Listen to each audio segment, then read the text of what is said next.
It's nice to see so many people here, especially given the snow tonight. You all are very brave and made it, so thank you for coming. For anyone who doesn't know who I am, I'm Robert Levitt. I'm the acting dean of the Daniels faculty, so welcome here tonight. February is Black History, Black Futures Month, and our lecture this evening is by the architect Kholisile Dhliwayo, and he is giving one of the events in our month-long celebration of Black achievement in architecture, urbanism, and design.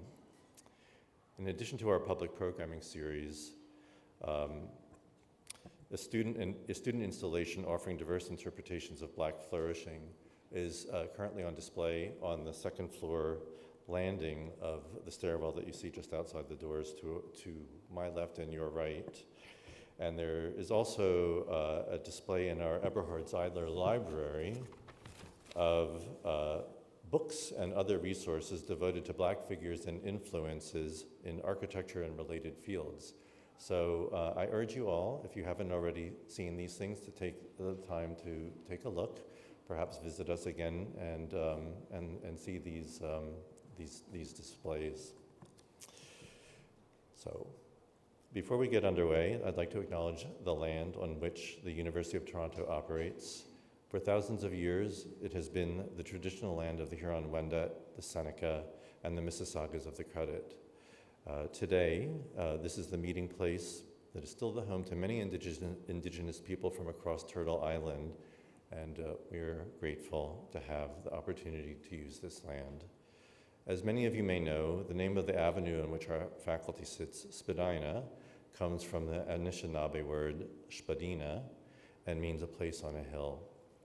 The site was also part of an important trail for several First Nations, and as an institution, we are committed to promoting truth and reconciliation and note this history and wish to honor these connections as we move forward collectively. So now, for tonight's proceedings, to introduce Kholisile Dhliwayo, I'd like to ask Kari Kitawe, a sessional lecturer here at the faculty, to come up to the podium. So please help me in welcoming Kari Kitawe.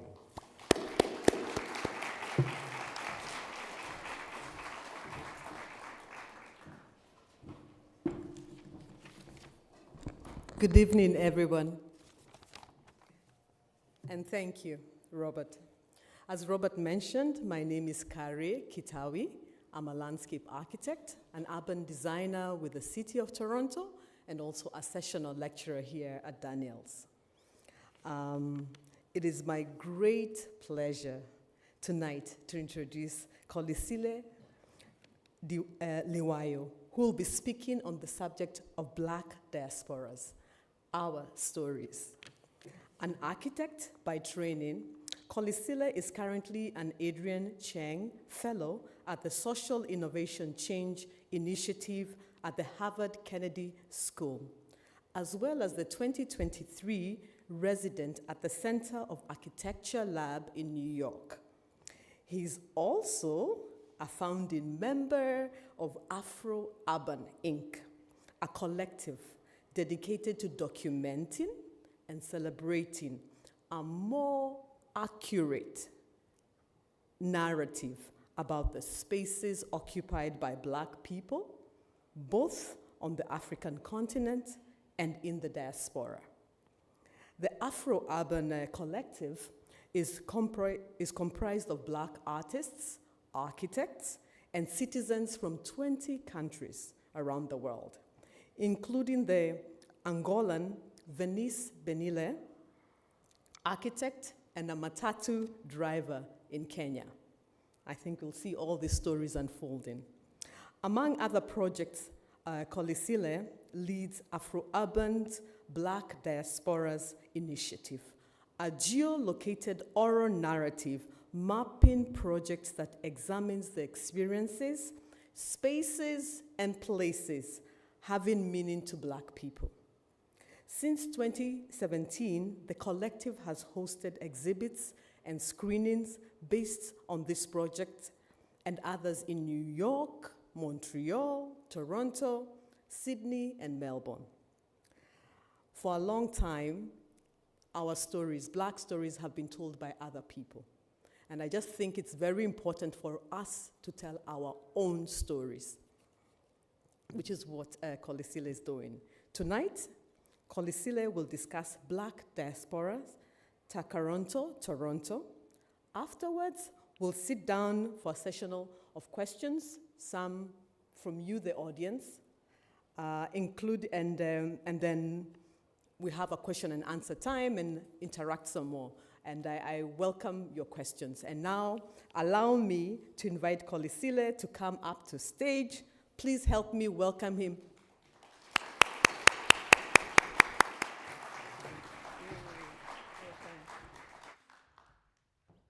Thank you so much for having me, and thank you for that great welcome. I'd like to start by orienting us, because we're going to speak about Black Diasporas Naarm-Melbourne specifically, so that you can get to understand the work we've been doing here in Tkaronto. So could you please play the video?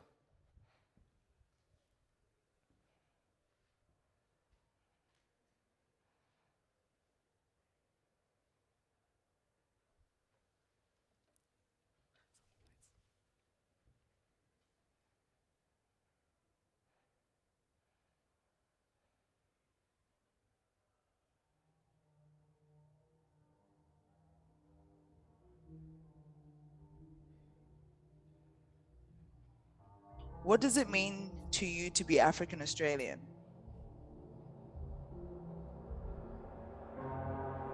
It's this beautiful but hard space of loving where I come from.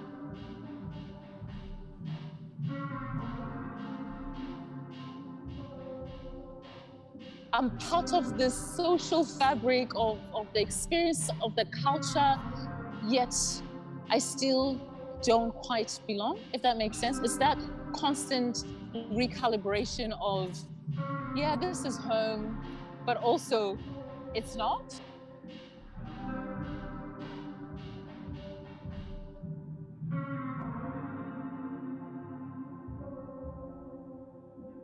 I love everything about Australia. I love the food, I love the culture, I love the people, the community, the family that I've made here. But I'm still other. So it's that constant reconciliation of that. That's what being African Australian to me means.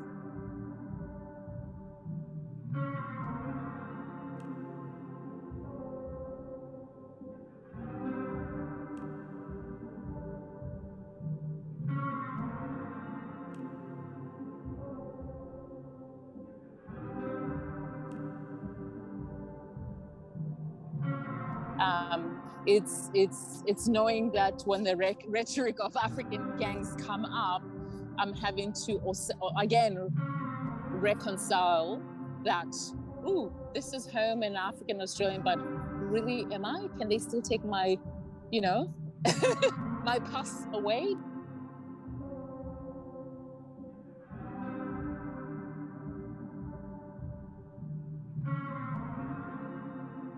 I don't fit their narrative or of whoever is making these decisions, or,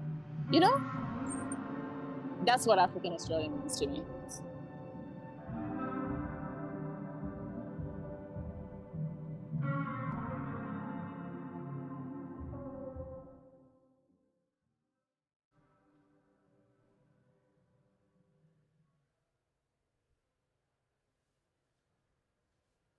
So, welcome to everyone tonight. I like to describe myself as a recovering architect, but I can never put that in the bio because no one will read it.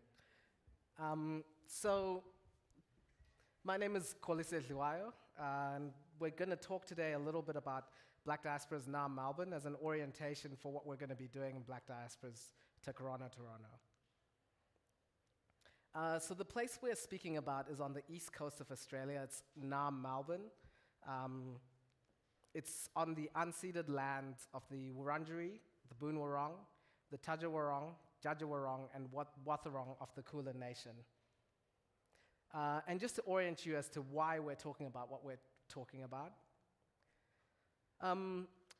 African immigration to Australia peaked in between the late 90s and late 2000s. We have two main streams of migration in Australia. So we have a skilled migrant pathway and an asylum-seeking pathway. We don't really, for the most part, have a family reunification for extended family. Now, what was happening is that people who were coming to Australia from the African continent in the skilled migrant pathway were coming straight into jobs that they were coming for. So you often apply to be a skilled migrant, to be a doctor, a lawyer, an architect, etc. In some countries, there's a period where you arrive and you don't quite do the job that you came to do. We didn't have that issue in Australia. People were coming straight into their jobs. Now, unfortunately, that also means that because of the socioeconomics of people who come as skilled migrants and people who come through the asylum-seeking pathway, people never ended up in the same neighborhoods. And to double the impact, people coming as skilled migrants tended to come from countries, because of the geopolitics of the African continent, such as Ghana, Nigeria, South Africa, Kenya, Zimbabwe, Botswana. Whereas people coming from on the asylum-seeking pathway came from generally, there were also people coming as skilled migrants from Ethiopia, Somalia, the Democratic Republic of Congo, Sierra Leone, and Liberia. Now, you can see that a lot of these people came in the late 90s and into the 2000s. And a lot of people came as families, so people either came with young children or had children on arriving in Australia. Fast forward to the late 2010s, these children are teenagers now, and they hang out in parks, in shopping malls, just all over the city. It felt like all of a sudden there was an explosion of black people, which wasn't true, they were just in school before.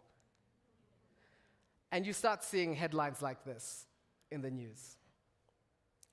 And what's difficult about this is that if you're from a skilled migrant community, it's very easy for you to try and put the blame on people who came in other communities. Sort of this divide and conquer strategy that we see over and over again. And then you start feeling like you are a threat. So you get stopped by police, depending on which neighborhood you're in. Your body is being policed. Your movement in space is being policed. So, of course, the strategy is to have these model minority stories that talk about our success as a community to sort of combat the ideas of the gang narrative. So on the one extreme, you have these stories about us being a success. And then you have these stories about the fear and sort of being over-policed and, people being scared of us. But the reality for most of us is our lives are somewhere in between. And even for people who live on these two extremes, a lot of their life is still somewhere in between. And those stories are never heard. Too many question marks, sorry.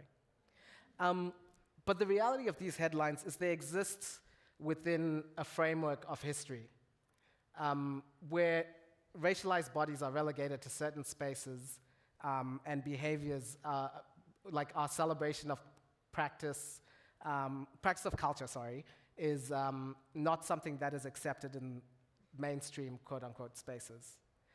I'm just pulling up some legislation that sort of like takes us back to where this comes from. And I'm going to read Section 38 of the Aborigines Act from 1905, which I can't read on this small screen, so I'll read on the big screen. Any justice of the peace or police officer may order any Aboriginal found loitering in any town or municipal district, or being therein and not decently clothed, forthwith to leave such town or municipal district. Any Aboriginal neglecting or refusing to obey such an order shall be guilty of an offense against this act. Now, of course, this has a history, right? Like, this is there's sort of this polygenic narrative, polygenic meaning that people of different human races were considered to be distinct species, that was used to justify the subjugation and exploitation across the globe, including the kidnapping and enslaving of human beings and colonization. This is an illustration from an 1854 book. So quite late in the game, post-1619, called The Types of Humankind by 19th century Harvard professor and scientist Louis Agassiz. And it argued that human races were different species, and you can see how so some humans have always been, quote unquote, more equal than others. And of course, when we talk about spatial implications of this sort of worldview, you think of apartheid and the 1950 Group Areas Act. These are some photos. If you haven't heard of him, Ernest Cole is a quite famous South African photographer who died in exile, who had documented the history of apartheid in South Africa. And of course, in Canada, there's the question of the passes that were required of First Nations people on the west side of the country. So this relegation of racialized bodies to certain spaces is nothing new. And I refer to this article by a friend of mine, Wandile Matai, which speaks about architects as being complicit, right? Because these policies find their way into becoming the spaces that we live in. So the question is, who is in the room? I was disappointed in 2022 to do a project in Australia called Say It Loud with Pascal Sablan, celebrating sort of racialized people in the field, and to discover that, and also in Black Diasporas, that our census in Australia does not keep racial statistics. The Architectural Institute of, the Australian Institute of Architecture also doesn't keep racial statistics. Neither does the Planning Institute of Australia. This is problematic because we don't know who's in the room. I mean, I can tell you intuitively that black people are not in the room when decisions are made about the cities and the buildings that we live in. But if we don't keep statistics, we'll never know. In Canada, census data tells us that 4.2% of the population of the country is black. The RAIC doesn't have any published statistics, and I'd love for someone to correct me, but I looked at all their reports and couldn't find any. And neither does the Canadian Institute of Planners. However, the Ontario Association of Architects did a survey in 2022. They're doing a yearly survey, actually, since 2020. And that tells us that 2% of the population, 2% of architects are black in a province which is 5.4% black. They didn't break it down to municipalities, but we know that 7.9% of the metropolitan Toronto is black. In the US, where this has been extensively discussed, 13.6% of the population is black. Less than 3% of architects are black, and 5.4% of urban planners are black. These statistics are particularly alarming when you start looking at them in an intersectional way and look at gender. Less than 1% of architects in the US are black. So this was all fun and games to look at statistics, but I decided to do like a personal audit of my own career. So I've had the privilege of working, I'm going to show you work from 4 practices. The work that we did was amazing. I'm really proud of the work that we did. This was the first project I worked on in Naarm-Melbourne, Australia in 2009, 2010. At that time, I worked with, there were 0 other black architectural staff on the project and 0 black direct colleagues. That means I didn't work with another architect on the team. I didn't work with an engineer. I didn't work with a building surveyor who was black on any of these projects. I'll just flip through them quickly.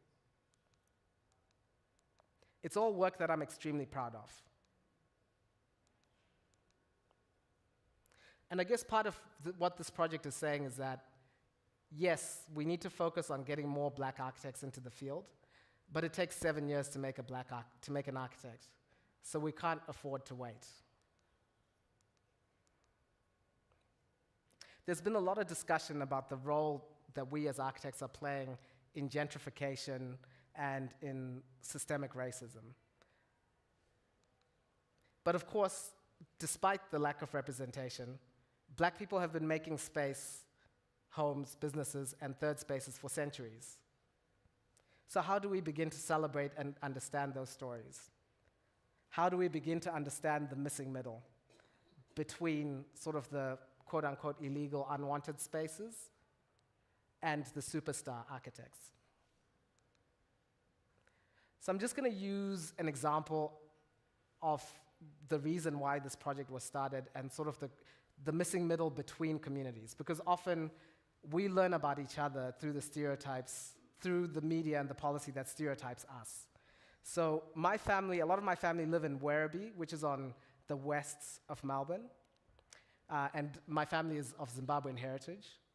And there's a large South Sudanese Australian community in Dandenong, which is on the east, far east of Melbourne.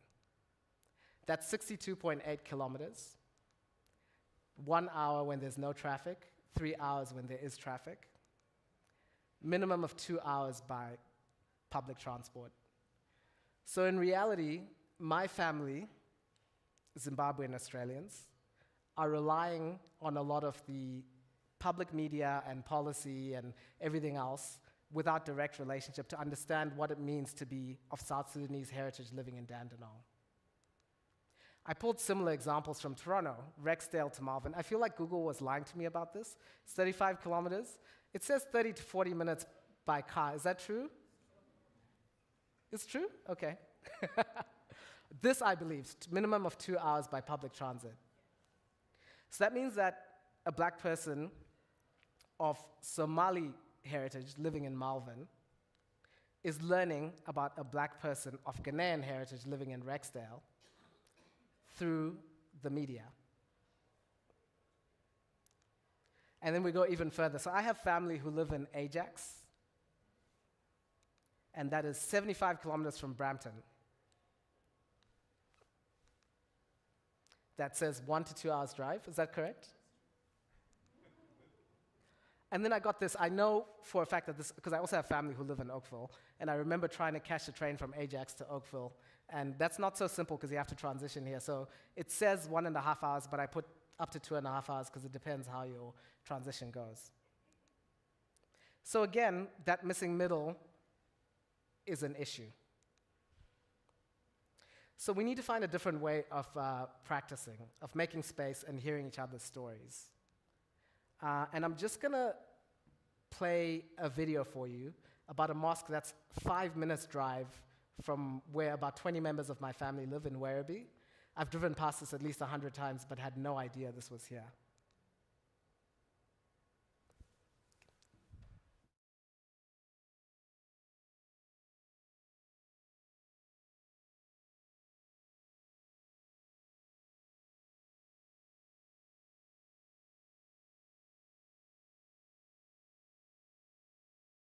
A bit about Virgin Mary Mosque.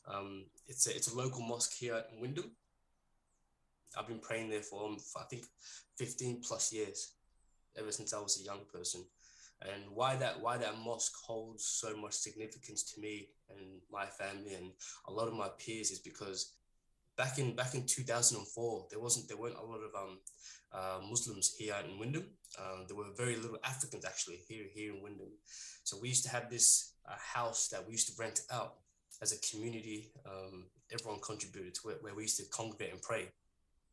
But over time, the community kept on getting bigger and bigger, and that small house couldn't fit us all. There was a lot of community organizing done. But it was really in 2004 where there was a time we used to go Saturday Sunday classes, learning about the religion and, spend time with the elders and, really, get that culture going, where after each class, usually we'd go home, and at this point, this is 2004, I'm only 10 years old. I want to be playing basketball with my friends and going to the park and this, that, but we'd find ourselves after each lesson still at the mosque, but doing yard work. We'd be mowing the lawn. There used to be this massive piece of land at the mosque. So we used to mow the lawns, take out the weeds, move brick, timber, rock. And I remember being frustrated one time and telling my dad, why are we here? Like, why are we doing this? Like, this is my weekend. I've done my lesson. I need to go home now. That kept on happening for months. Fast forward 10 years, it's what we were doing back then in 2004 was really remarkable now looking back at it, is we were laying the foundations of what is now the Virgin Mary Mosque.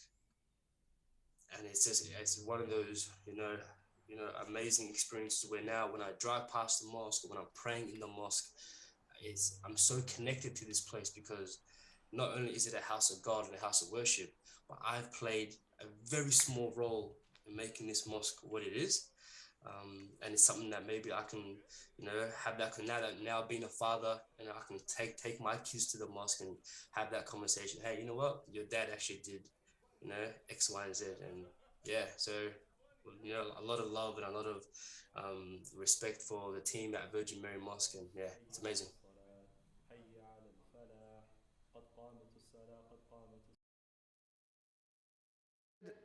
Oh, okay. Can you see me now? So what we did in Melbourne is we engaged the community to tell their own stories. So we interviewed 42 people.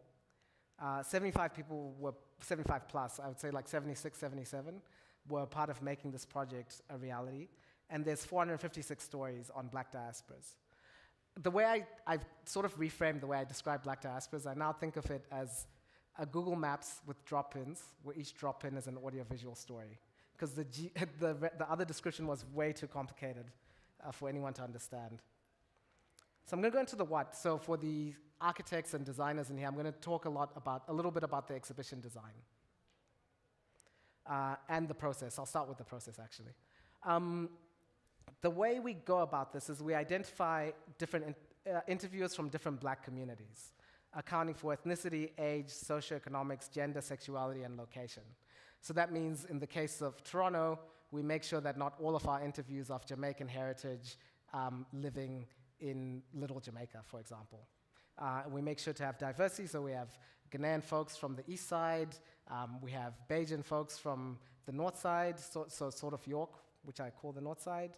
And then those people each select one person from their community who they want to interview. So these are community-led and community-run interviews. And there's no specific set of questions for the interview. It's just tell us about your life. And because life happens in time and space, they're going to tell us about places that have meaning to them. The next step is those 90-minute interviews are edited into short stories, usually 2 to 5 minutes about specific places and spaces or experiences. From each interview, there's usually between 5 and 15 stories. I've had someone have like 18, 19, which is like, some people are just really good storytellers. And then these get sent back to the people who are both the interviewer and the interviewee for their approval. Because something that happens a lot is trust is sort of like broken when people see stories that they're not comfortable with being in the public. So this is a lot about agency at every stage. The person who selects the interviewer has agency. The person who gets interviewed has agency. And then we get 10 local filmmakers, ranging in experience from first-time filmmakers to very experienced filmmakers, like 10, 15 years experience. And they each select one clip. So in Toronto, we have over 500 clips, 500 stories. In Melbourne, we had 456. And they each select one story that they want to make a short film from, and they usually select something that's close to their own heart, one experience that they've had. So now I'm going to talk about the exhibition because we have architects in here. Usually I don't get to talk about the exhibition, so I'm very excited about this. The Melbourne exhibition was super exciting for multiple reasons. One of them is I've never seen so many Black people in the same place at the same time in Australia, and you're about to see it in this video. So we put it up. It was a free event, but we used an Eventbrite for the opening night because we could only have 300 people in the space. And before we could even put it up on Instagram to be like, hey, this event is happening, it was completely sold out. Which was lucky for us because we had multiple events happening after that. Here are some more photos of the exhibition.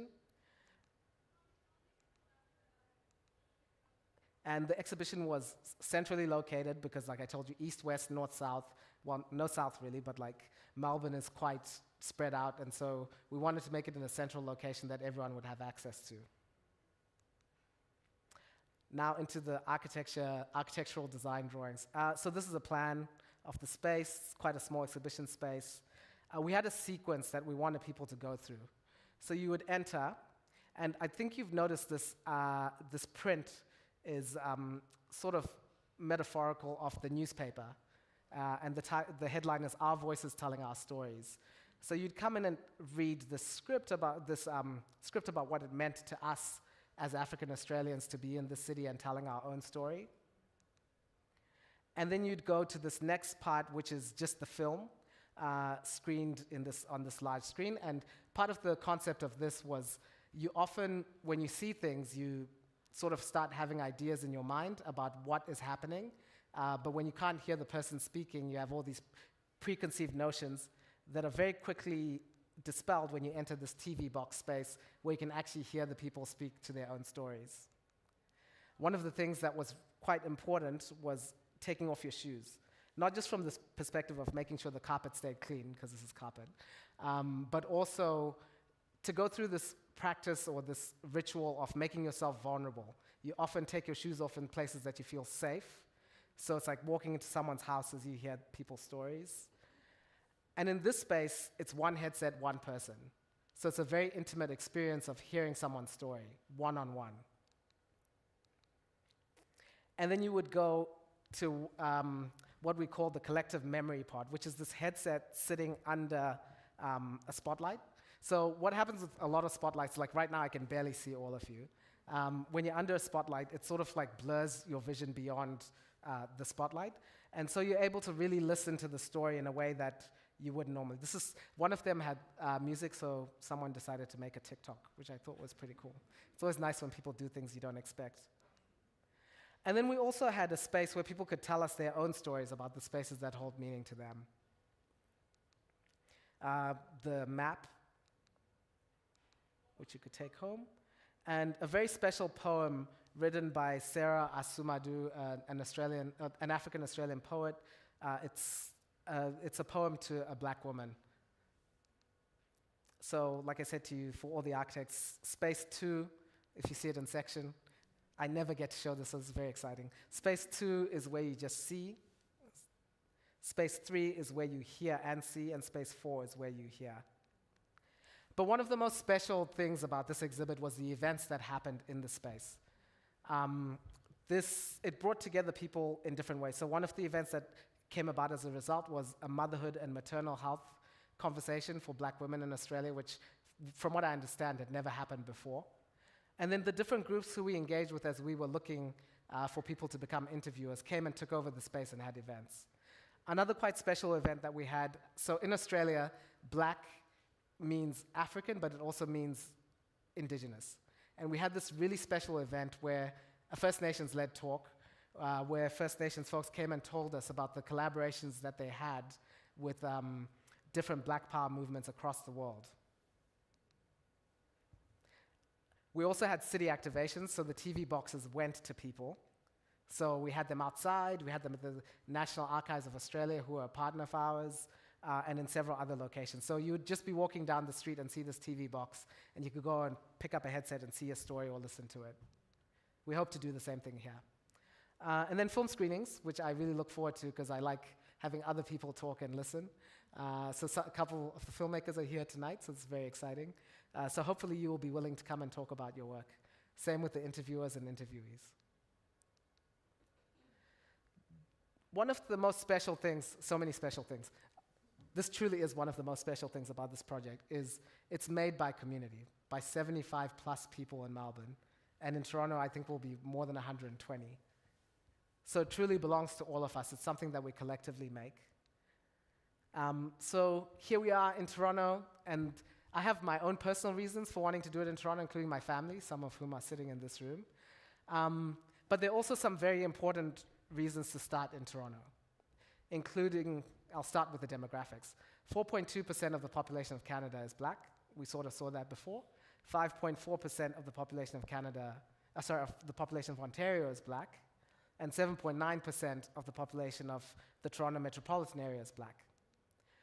That means almost 1 in 2 black people living in Canada live in Ontario, and close to 1 in 3 of black people living in Canada live in metropolitan Toronto.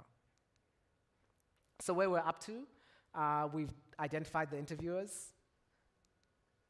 We've had the community-led interviews. We are in the process of doing the editing. A lot of it has been done, and the approvals are coming back. And the filmmakers are looking through the stories right now as we speak to select a story that they can work with to create a film. So a couple of the names. I'll let that run a little bit. Some of you are in here, so it's nice for you to see your name. And this is facilitated by afrOURban Inc., which you heard about, and Myceum, which is a very important institution in this city because it focuses on the stories of Toronto. So I'm going to end with one last video.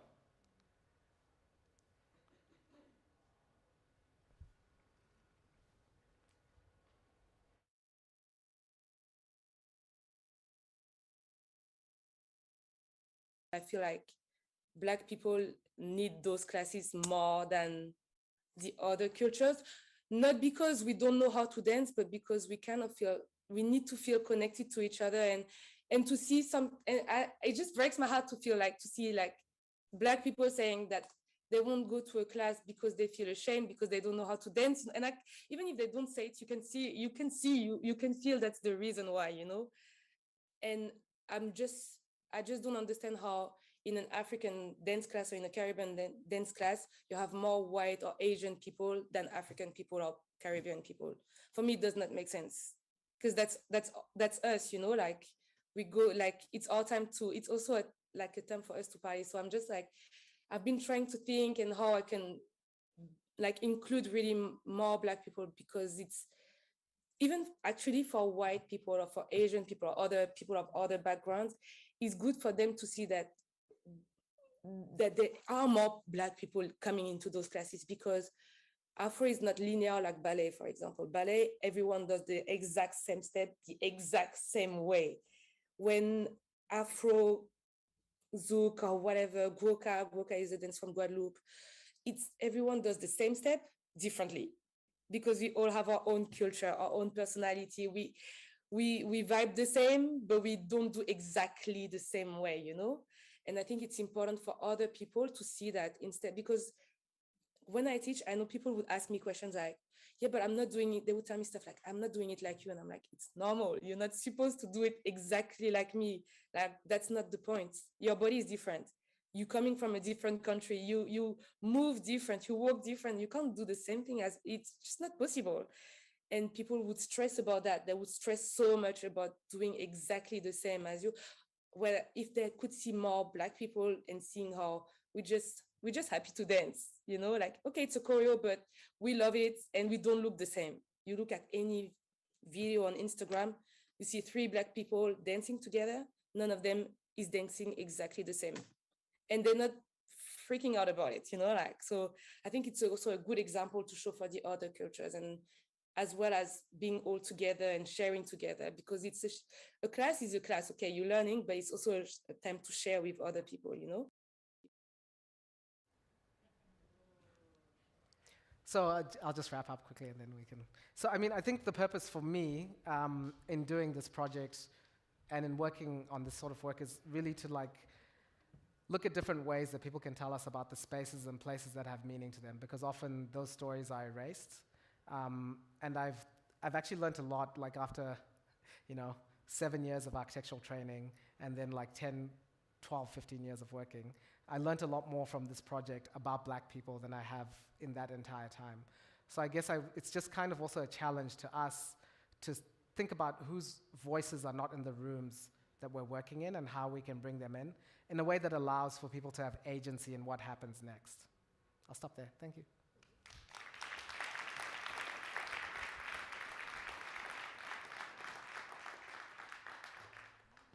Thank you. That was amazing. Thank you very much.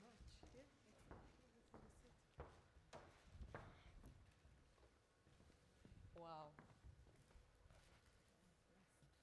Thank you so much, Kholisile. That was very, very inspiring. And as maybe everyone else, as everyone else, I apologize. Let me get this sorted out. Hello? Okay. And as the audience thinks of the questions they might want to ask, maybe I will set things off. First, very inspiring, different, and yes, The voices, I just like the way that you have, it feels like you have a lot of respect for the people that you're interviewing, and those stories have value, and it comes out very clearly because you're not controlling it completely, right? You're doing the selection process, other people are interviewing, so there's a lot of sharing in developing the stories. So maybe my first question is, in developing this, or how your work is being received, what has surprised you the most?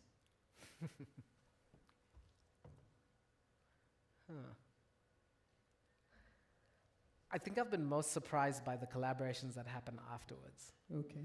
So now in Melbourne, every once in a while on Instagram, I'll see people together who I know didn't know each other before the project, and they're doing they're doing work together. Sort of thinking about people from different communities, because in truth,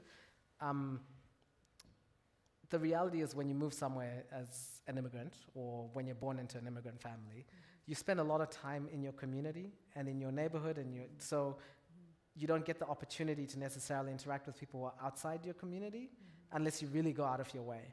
So that's been the most surprising and special thing, that people would continue to do the work after the project. Okay. So those connections and the work that they'll do together and so forth, yeah. There's a mic that's going around. Oh, fantastic. Yeah. Please ask hard questions as well. Don't shy away. Okay, there we go. It'll help us to get better. Hi, thank you for your presentation. My question is for this Toronto exhibit, as an architect, who's designing the space? And is there a certain characteristic you imagine for a Black Canadian space or Black Toronto space? That is a good question. We have a couple of people on the advisory who are architects. So Tura, who's here, who I've had the privilege of working with in an office, not directly, as you saw from the stats. So we're going to have a conversation about that, and I think every exhibit needs to be like very specific to that place. So yeah, so we're working on that. All right. Yes, my question for the guy is, as you said that when you had an exhibit in Melbourne, Australia, how many Indigenous people and people of Black people live in Australia, like countries such as Sydney, Perth, Darwin, and Brisbane, and how many of those individuals, what percentage of them work full-time as architects, civil engineers, landscape architects, urban planners, and interior designers? What's the percentage of those Indigenous people who work full-time in those professional careers? That is a very good question. So we don't keep statistics in Australia on race. I know the census has statistics on people who are First Nations and not. Don't quote me off the bat, I believe it's around 3%, am I correct? I see the Australians nodding their head. But because we don't keep statistics, it's easier for this to be perpetuated. I can tell you intuitively that there's a very low number of First Nations architects. But we don't know because these statistics are not kept. Same thing with Black folks. As far as the percentage, we estimated, so what we did, okay, so I gave you the example of people who are not included in the census. So maybe let me repeat it again. So if you are speaking more to Black people, if you were born in Australia and you no longer speak your mother tongue, you wouldn't be counted on the census because we count place of birth and language. And so it was very difficult for us to estimate how many people there were because what overlap is happening when you count all the people born in a place and the language, right? So that's a big problem that we have, not just at sort of a representational body like the AIA, Australian Institute of Architecture, but also at a census level. So it's bad. All right. 1 minute, let's get the mic. So it's less than 3%, so that's a very low number. And also, out of that 3%, how many of those people actually do go to graduate from architect schools of architecture in Australia? Like Aboriginal people, for instance. That's the difficulty because no one's keeping the numbers. No one's keeping the statistics or publishing the statistics. So we really don't know. I see, okay. Okay then.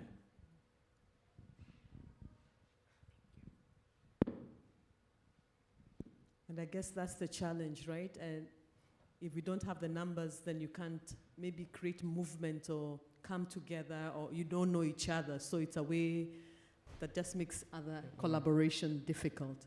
Sorry, did I see a hand at the back? Sorry, I have a question. Where is that? Sorry. Thank you for your presentation. So I just have a question about, the community involvement process that you had during the filmmaking, and I know it's kind of similar to what we do in architecture when you're trying to involve the community in the design process. But I wanted to know from your own experience, what have you learned as an architect and as a, I don't know if you're a filmmaker, but what experiences have you learned from, or what lessons have you learned from your experience working on this project that can inform how we design collectively as architects? Thank you. That's a really great question. So I find this, not every architect operates this way, but the few community engagement processes that I've seen or been involved in, sometimes we go in with very specific questions and we kind of know what we want to get out of it, right? And then there's also the fact that when you have these community engagement processes, who is able to come, who is inspired to come, who's able to communicate in that process. So that's been one of the things that I've learned, that we are actually in the processes that we have in some ways perpetuating the problem, because we're not creating spaces for people to exercise their agency, or even for people to know that these things are happening, and they can express things that are beyond what's being discussed in the confines of that space. So I think for me, moving forward, I'd really like to work in a way that I still don't know how to do it perfectly because I'm trained as an architect, right? This is why I said recovering architect, trying to find different ways that really try to engage and get other people's perspectives into the conversation before presenting a design or a direction. Sorry, here. I think it's me next. Thank you so much. That was a very inspiring, thoughtful presentation. I'm actually wondering if you've conducted a tone analysis of the results of some of those stories, and if there's any themes that have come out that may disrupt the dominant narratives that you presented to us, the model minority versus the African gangs, firstly. And secondly, I'm wondering if you have any ideas around public education or sharing some of those themes, because I think many people in Black communities know and understand and appreciate our diversity, whether it's from any part of the diaspora, all the different kinds of diversities. But one of the challenges is having that translated into media or in public spaces. So can you talk a little bit more about that, maybe outside of your scope, but what would you hope for? What aspirationally would you like to see? Yeah, so I'll start with the tonality. So some of the interesting ones that I showed you, one interesting story that I really love, there's this game called 44 Home, and the story is called Black Joy 44 Home. And it's a young woman talking about playing, I wish I could just play it for you, but anyway, talking about playing 44 Home, which is basically in 44 Home, you have to run to a tree and say your name so that you're out of the game. So we've all have variations of this game when we're children. And she was playing it in a place that has a pretty large Black population. It's social housing in the inner city of Melbourne. And she was talking about how they could run up and down the stairs, and similar stories have actually been told in Toronto. They could run up and down the stairs and really engage with their neighbors. And then over a period of time, everything started getting shut down. They started having to have buzzers to get into the building and things like that. So I think these things exist together. So a lot of the tonality has been just stories about life And you begin to realize that, yeah, actually, despite all these infrastructural systems, people are still practicing culture and playing all these games and enjoying them. So as far as the education, so I think what I've been trying to do is create spaces where we can also have as Black people, because I totally agree, we understand there's diversity, but sometimes, at least in Melbourne, there was not a lot of depth in that understanding of the diversity. It was like, oh, these people are like this, so they do that. And a lot of the time, unless you have a relationship, it's also relying, we don't even realize how much the stereotypes that we see bleed into our subconscious. So I think the only way, like you're saying, is for us to create our own stories. And I think it might need to be a little bit grassrootsy until it becomes mainstream. But it's becoming pretty mainstream now, right? Like you're seeing more and more of not having to have Black people, what I use in the description is play the magical Negro or the gang member.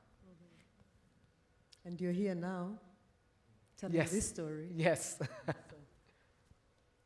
Right. Hi, Kholisile. I think I'm next. Thank you for your presentation. It's a really wonderful project, and I guess I'm just curious about the archive and what your thoughts are, or if there are any thoughts on how I guess it continues to develop, in terms of have you given any thought, I guess, to the archive itself, the space it occupies.com? And what that can morph into in the future. I don't know if that makes sense. But yeah, just curious about that. I'd love to hear your idea. It sounds like you have something in mind. No, I don't know. I think mapping is always just it's an interesting exercise. I don't have any thoughts at the moment, but I think it's an interesting way that the project can continue to develop or continue to grow. So I don't know, just makes for an interesting conversation. It's really, I have wild ideas. So we have the exhibition, and then one of the things that we've been trying to do is really, this is starting in Toronto, because in Melbourne we partnered with the National Archives, but it was really just people supporting us. So stories didn't stay rooted in the place.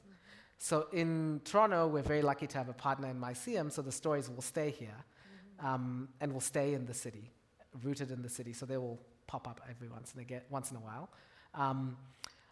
I think one of the things, the wild idea that I have is I'd love to do an exchange where Toronto stories go to Melbourne with some Toronto people, and Melbourne stories come to Toronto, because there's something really special, for me at least, learning about, I lived in Toronto, right, but I lived downtown when I lived in Toronto. I didn't spend a lot of time going to Brampton, or Jane and Finch, or Ajax, or even Scarborough. And hearing stories about those places has been really special. So that exchange could be really cool to have people from Melbourne come and talk about how the different words in, so Somali has been, I'm going to use Somali as an example. Somali has become, people have been borrowing words from Somali and they've become part of the cultural language, the way that people speak. But people in Melbourne are borrowing different words than the words that are being borrowed in Toronto. So even just that conversation would be so interesting. Do you mean slang? Slang, that's the word. Okay. Yes, Okay. sorry.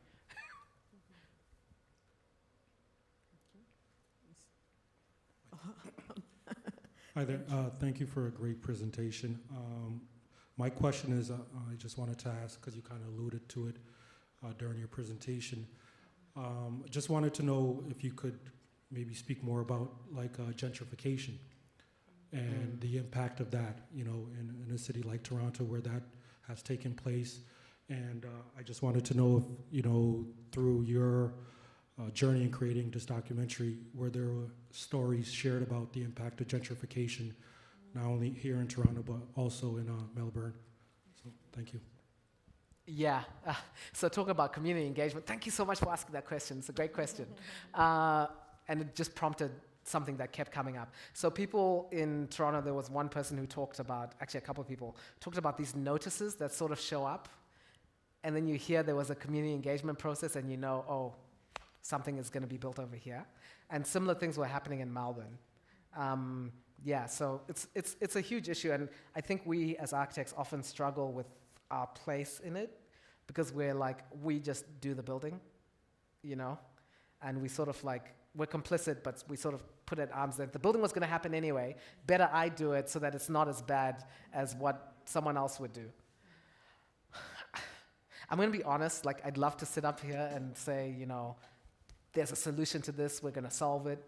But I think it's incremental, right? I think when those things happen, what do I as a Black architect do when we do that community engagement process? And I'm like, hey, hang on, I'm not sure that everyone is in the room here. And when they're in the room, they're being forced to speak about something in a very specific way when there's probably other stories. So how do we engage? How do we actually become a part of the community? So the tough thing about this, I'm going to just also talk about the work that goes into it. So typically in a project like this is something that I want to take into whatever work I do in the future. Typically in a project like this, you have your interview, you have your set questions, people come, they answer the set questions, then you just use what you want to use. And then they find out about it on the day. It takes a lot of effort to, first of all, have them come in, have the conversation, edit it, send it back to them. And people have edits. So actually to stay true to your word and make the edits, and then come back to them and update them every time something is happening with the project. That takes it's a lot of emails and phone calls and, you know, and commitment. But it's relational. And what I found is in that relation, there's a lot of stuff that comes out that didn't come out the first time. So I think in terms of the role that we can play as architects in terms of gentrification, I think having those conversations, having those relationships with people, it's a lot of work. I don't know how we're going to factor it into our fees, considering how much fees are getting squeezed. And, you know, but I think that's an important part of the work that we're doing, of the work that I'd like to do. I don't know who's going to be willing to pay for it, but I hope some of you in the audience will be. Because it's a lot of labor, actually having the relationship that kind of starts to act in a way that fights the idea of gentrification. And the sad thing is, I feel I'm going to say something a bit hyperbolic, but I feel in some ways gentrification is acting in a similar way to redlining did just a few decades ago. Yeah, I'll stop there before I get kicked off the stage. Okay.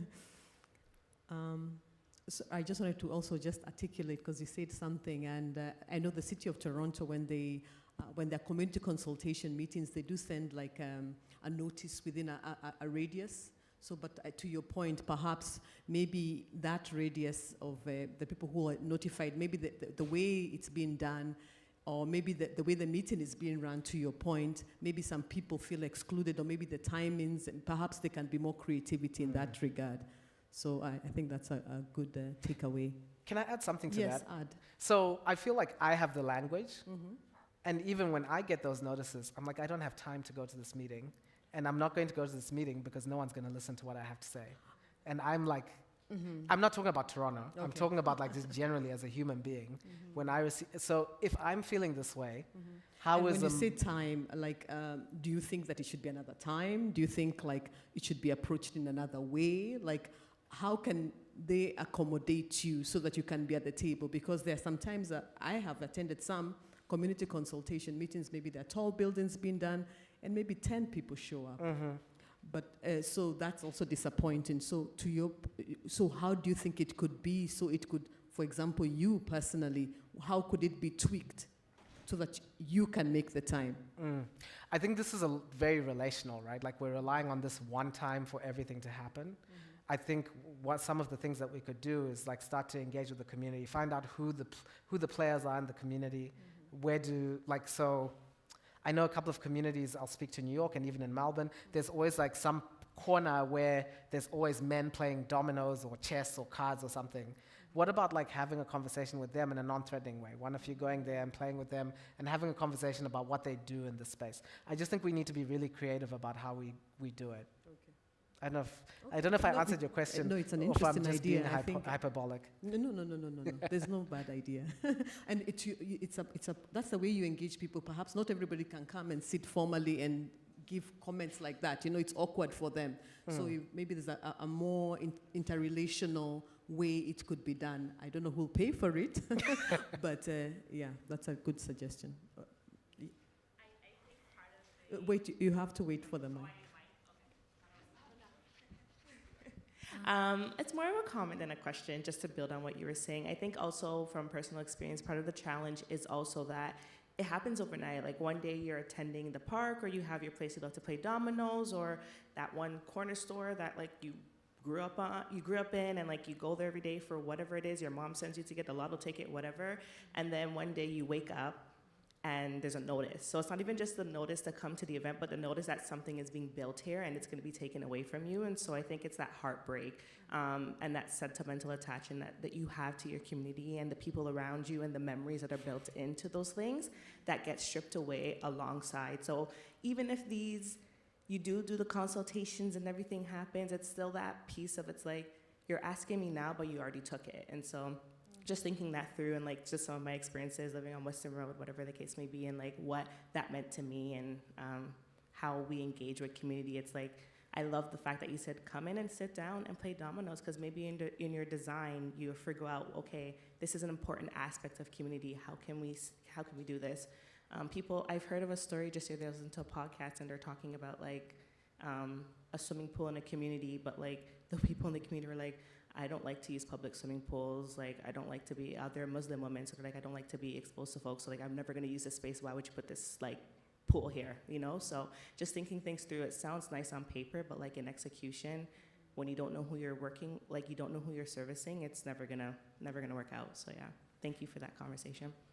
I just thought of something. So to that point, there are people who've been doing it. So there's a developer, a good developer. His name is Alberto Kritzler. He's Mexican. He was just a Loeb Fellow at the Graduate School of Design at Harvard. And he did a project in Mexico City in Roma Norte, which is an area that's getting gentrified. And what he did is there was a store owner, and he figured out in the new footprint how he could keep that store, the corner store, still there. And it was a big part of the selling point of his development. So I think there's ways that we can think creatively about what exists so that, yeah, we understand that we need density, but how do you do it in a way that's inclusive? Like, what does it mean to be inclusive in your work? Okay, that's a good. Is that at the back? Hi, thank you so much for speaking with us this evening. I definitely agree with what you said about how us, like I'm an urban planner, us will feel like, okay, is this gonna go anywhere? Like even if we're participating in community consultation as a community member. So on top of the strategies for how to engage the community, how can you tell them or have them understand that it is useful to give us their time and to participate in community consultation? Because sometimes you can feel like, is this even gonna go anywhere? And maybe have like an unhealthy relationship with civic participation. Maybe you don't feel comfortable taking up space. Maybe you feel like if you do, it won't actually go anywhere, or what if this is performative, or thoughts like that. So what do you think are some strategies where when we're trying to engage the community, we can have them understand that this is really useful and this will actually go somewhere? I'm gonna preface what I'm gonna say by saying this is really hard and maybe imaginary. I think a lot of this is relational, and relationships are built through little actions that build trust.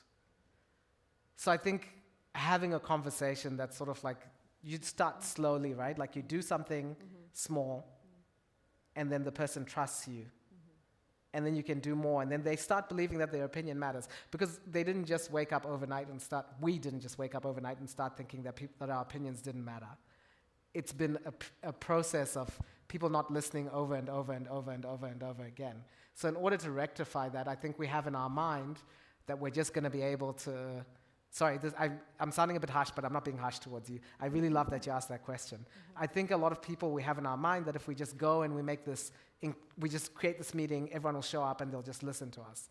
No, there's actually a lot of baggage. You saw the legislation that I showed you. The reality is that there's been people who've been acting on this, both, politically, economically, and spatially. Like, there's actually, the way our world is designed is to embody that. So how do you tell someone who's experienced the embodiment of that no, what we're doing is different? and have them actually believe you without little small actions.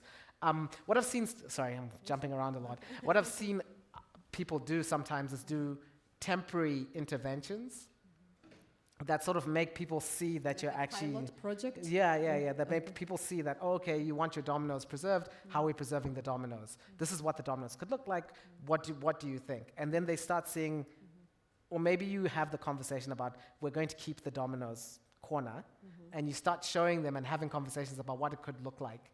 And then they see in the newspaper that this is what the dominoes corner is going to look like at, I'm going to just use an example, Bloor and... can't think of a cross-section street now. Bloor and Bathurst, that's a really good example, actually. Bloor and Bathurst, they see it in the newspaper, then they see it come to fruition. There's just like, I think we're just, it needs to be more relational.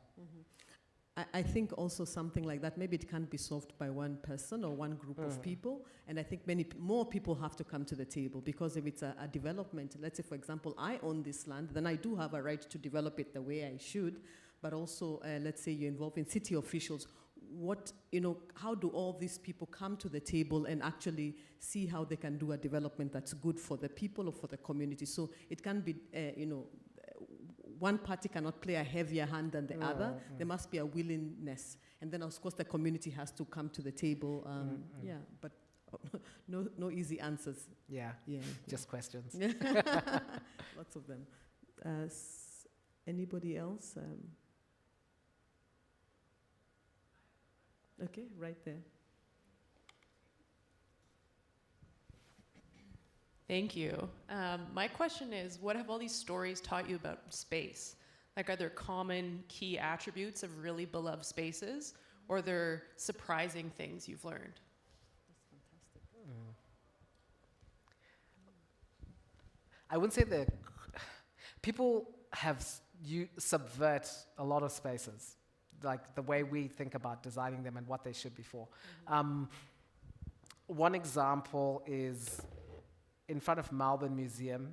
Okay, so I'm going to give an example that you won't have the context of. There's a big park in front of the museum, and people have just, during COVID, everyone used to go and dance there. That's part of Amaryllis's dancing story. And they just took over the space. It's not actually allowed. You're not actually supposed to be there doing that. But I've just really appreciated the way people, despite spaces are designed to make them not practice their culture in the way that they want to practice their culture, they still manage to subvert them and do what they want anyway. That's been the most surprising. 44 Home, again, like the stairs. Like, kids are really imaginative. How do you start using your whole building as a place to hide? That's interesting. Zara. How has this project taught you about you and how you practice? The first thing is not good. That's why I said I'm a recovering architect. The project kind of started as a pilot in New York, just after George Floyd was murdered. And I usually try not to tell everyone that part of the story, because I think a lot of mileage has been gotten out of George Floyd's death, unfortunately. And I just sort of sat there and I realized, I'm a black person. At that point, what was 2020, I've been working for like 11, 12 years. And I know very little about the way black people experience space and place. And I became an architect. The part that I didn't tell is that, so I was born in Zimbabwe. My mother's family is Zimbabwean. My paternal grandfather was born in South Africa. And so I was thinking a lot about, when I was trying to become an architect, I was thinking a lot about correcting these sort of legacies of segregation. I'm going to go a little bit further back, actually. So I grew up in Ethiopia. And I'm just going to tell you about me, because you asked me about me, so I'll tell you a little bit. I grew up in Ethiopia, and so my dad worked for the UN at the time. And so I would spend my days at an English sort of international school. And then I'd come home and I'd go out and I'd play with a lot of Ethiopian kids, because our neighborhood was not segregated in the same way. And then I'd come home, so I'm speaking English at school, Amharic when I come home and I'm playing with my friends outside. And then we were banned from speaking English at home because my mom was scared we would not be able to speak Shona, so we only spoke Shona at home. And so I'm really experiencing these three different worlds, right? And I guess part of this project has taught me how important that is to me and how that has been flattened out of me over time. So around about the age of 10, I moved to Zimbabwe. Zimbabwe, very similar to South Africa, very segregated, very redlined. So you don't, if you're of a certain socioeconomic status, you cannot experience what it's like. Actually, most socioeconomic statuses, if you are relatively middle class or well off or not so well off, you probably don't cross over so much in terms of your daily lived experience. Oh, that's crazy. Well, that's how apartheid cities were designed. This is why this is a spatial thing, right? And so I only realized the other day that I was like, this is why this is problematic to me, because I grew up in a world, don't get me wrong, Ethiopia was so problematic in its own ways, but I grew up in a world where I actually was in contact with people who are different from me, and it made me think about the world differently. And over time, like being in Australia and then also being here and being in the US, that has been sort of flattened out of me, like in terms of even like practice and who we consult, whose voices we think matter. When we say beautiful, who is it beautiful to and why? Why does their beautiful matter than someone else's beautiful? So I think that's what's been kind of like really interesting about this project, because spaces that I've been told should not be used for certain things are being used for certain things, and it's actually quite beautiful. Like, sorry, one last thing. So like in New York, and it happens a lot in Melbourne, where there's the shop that's a hairdresser, a money sending store, and also like a place where you can buy cell phones. Okay. That's actually quite a beautiful thing, right? That's a very efficient use of space. It's not legal most of the time, but I think there's a lot to be learned from that as we progress. How do people who have to be efficient do it in a beautiful way? Wow. Okay, another question here.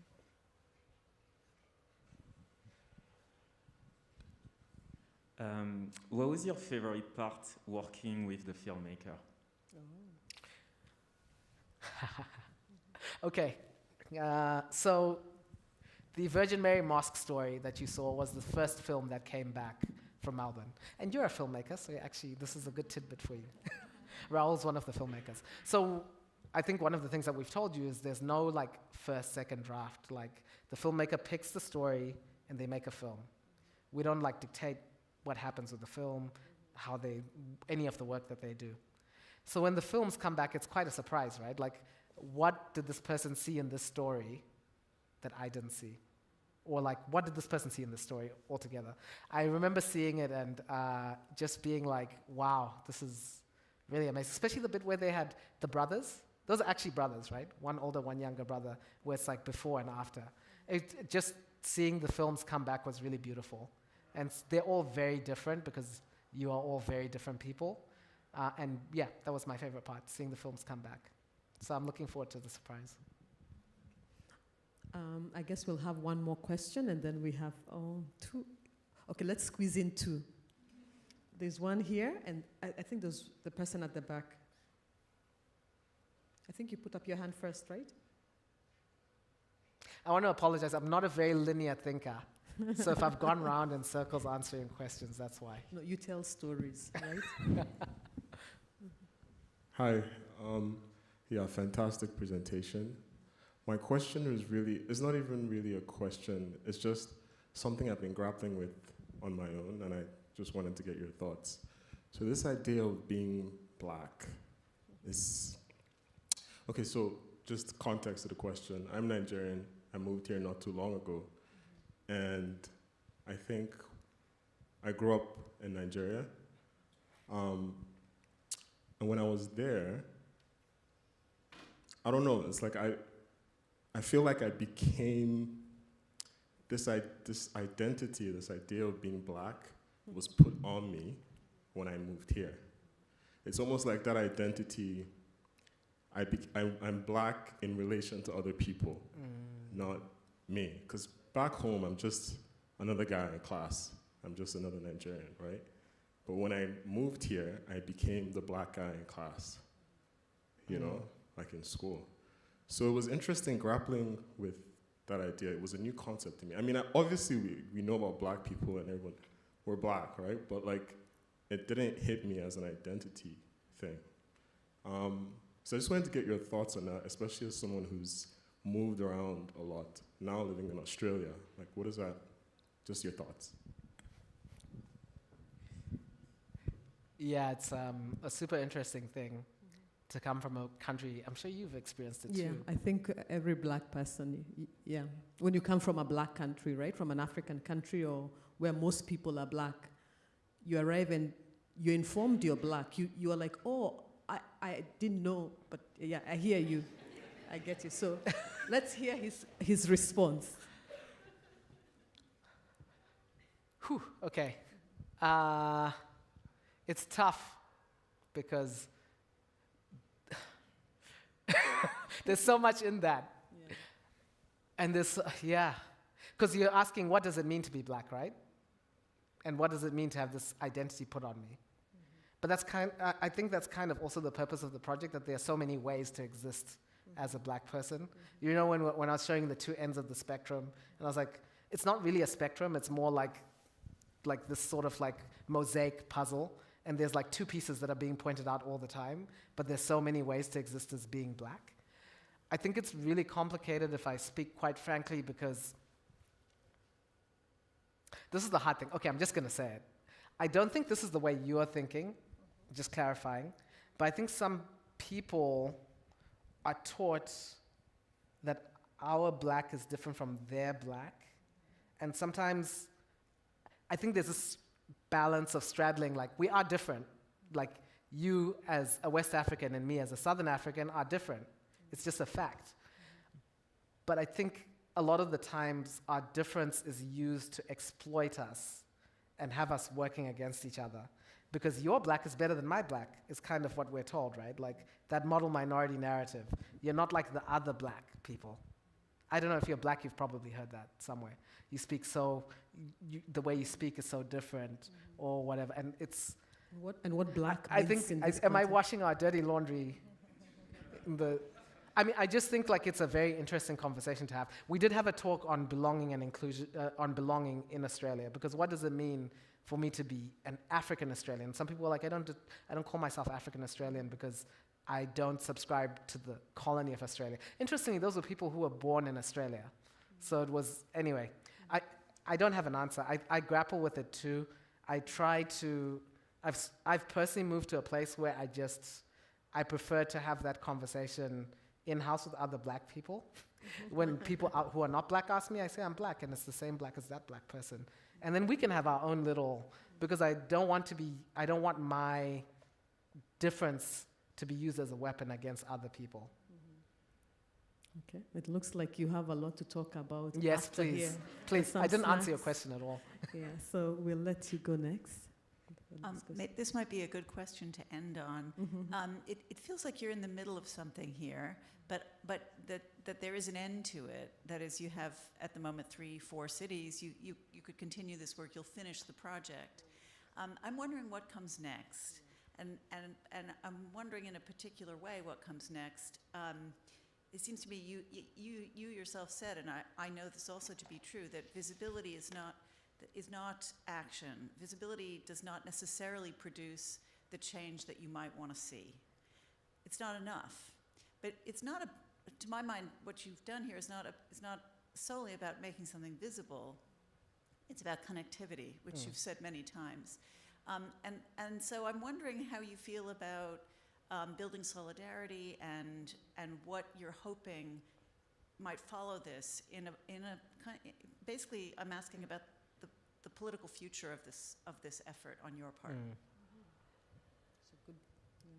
It's a very good question. I used to be someone who used to think, I knew I wanted to be an architect from like the age of 8. So I'm like someone who's very risk averse. My friends and my family will tell you, I'm very risk averse, and I think like very far ahead. One of the things that's really surprised me about this project is it's kind of gone places I didn't expect it to go. Like some of it is sort of starting to think how, because this is, we're talking about agency, right? And we're doing this project, it's one project, but how do you start to use this mapping infrastructure for other things that are beyond what I could ever think of? how do you start to like engage and use it as a tool that like overlays and allows people to see the different experiences in different places, different quote-unquote community engagement, or whatever we want to call them, different archival projects. How do they overlap and sort of like feed into each other? That's just some thought that I've been having. I think at every stage I've really been thinking about how do you put the power back in the hands of the person who's telling the story. So that's, yeah. I mean, because you just feel so powerless sometimes, like even as a professional, sometimes you're sitting there and you're like, oh, really? This is a decision that you're going to make? And I can't sit here and be the angry black man every time we have a conversation. So how do we start like using this to put the power back in the hands of the people who are actually directly affected by what's happening? As thinking of myself as a facilitator as opposed to, I think there's this thing in architecture where we're often taught and trained to think of ourselves as this, we are the decider, we're on the pedestal, we make all the decisions. But I'm beginning to question myself, is that my job? Or is my job really to use the tools that I've been taught to facilitate what people want? I don't know if that's a good place to end. I don't know where this is going. Okay, thank you very, very much. Indeed, a very exciting work that you're doing, and we can't wait to see where it takes you. A round of applause. Oh. I wanted to say one last thing. Yes. So I think, so that's another thing that I'm trying to like do. Like it's like 120 of us doing the work. So, so I always try to say like, you know, our work. So your work too. So I hope you'll be part of the project soon. Okay, fantastic. Look at that, yeah. And I think a very important thing is just making the voices of people who have not been heard before be heard. And I think that that's very important in itself, because some of us were not aware of what's happening here or there, Melbourne or whatever. So that in itself, I think, is something that's very critical and important, because the people who are given the mic, it's other people who are given the microphone. But now your work is, you're putting the power back in their hands, and also you're amplifying their voices. And we've heard some of their voices. So I think that's powerful. All right. Thank you very, very much. Okay, before we conclude, I just also wanted to just bring to your attention a few other things. Once we leave here, we'll have some snacks being offered here in the open space. So please stay and let's socialize, have more conversation and connect. This is about connecting, right? So let's connect. And then I also wanted to bring to your attention other public events that are happening here at Daniels. So the next one is 6 p.m. on Monday, February 26th. We have Zachary Molika, who will deliver a lecture on his on using trees as they are. If you haven't seen his exhibit, it's just at the just down the corridor. Beautiful. He kind of exposes trees, and you see them for what they are. It's fascinating, really beautiful. So he'll be giving a lecture, and then which is related to the exhibition. Yes, I've just mentioned that. Zachary's talk will be followed on Tuesday, 27th, by the artist P. Staff. On Thursday, 29th, by Professor Dana Kaff of USLA City Lab. So please, it's a lot's happening. So if you're able to, please join us. Another round of applause for this amazing black man. Wonderful, wonderful.